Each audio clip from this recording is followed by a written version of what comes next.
લુણાવાડામાં road સલામતીને લઈને rally યોજાઈ, જ્યાં પોલીસ દ્વારા લીલી ઝંડી આપી રેલીની કરાઈ શરૂઆત। અકસ્માત ઘટાડો થાય એ હેતુથી રેલીનું આયોજન કરવામાં આવ્યું। અનેક વિસ્તારમાં રેલી સ્વરૂપે લોકોને સલાહ અપાઈ, જ્યાં રેલી દ્વારા માર્ગ સલામતી સપ્તાહની કરાઈ શરૂઆત। અકસ્માતનો દર ઓછો થાય, મૃત્યુ આંક ઘટે તેવો હેતુ જે મહીસાગર પોલીસ ટ્રાફિક વિભાગના કર્મીઓ ઉપસ્થિત રહ્યા। આ પ્રસંગે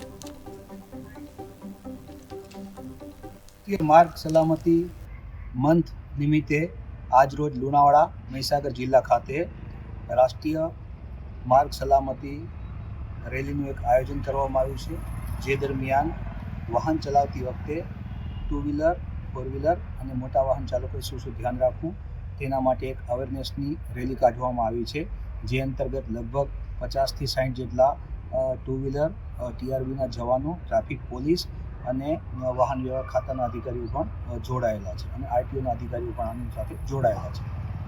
આનો મુખ્ય હેતુ ટ્રાફિકના રૂલ્સ અને રેગ્યુલેશનનું અવેરનેસ કરી અને અકસ્માતો બનતા અટકાવી શકાય।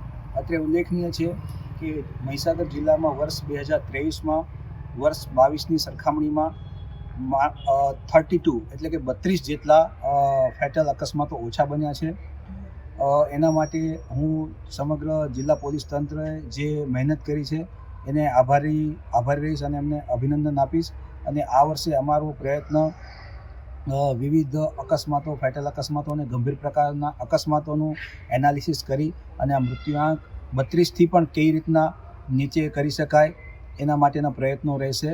માનનીય ગૃહમંત્રીશ્રીની હર્ષ સંઘવી સાહેબ જ્યારે મહીસાગર જિલ્લાની મુલાકાતે આવેલા ત્યારે તેમણે આ બાબતે ખૂબ જ પ્રશંસા વ્યક્ત કરી હતી અને આનંદની લાગણી વ્યક્ત કરી હતી। અને આ જે અમારું અભિયાન છે કે માર્ગ અકસ્માતમાં માનવ મૃત્યુ શક્ય એટલા ઓછા થાય તે બાબતની અમારું જે એક મિશન ચાલી રહ્યું છે એને ખૂબ જ અમને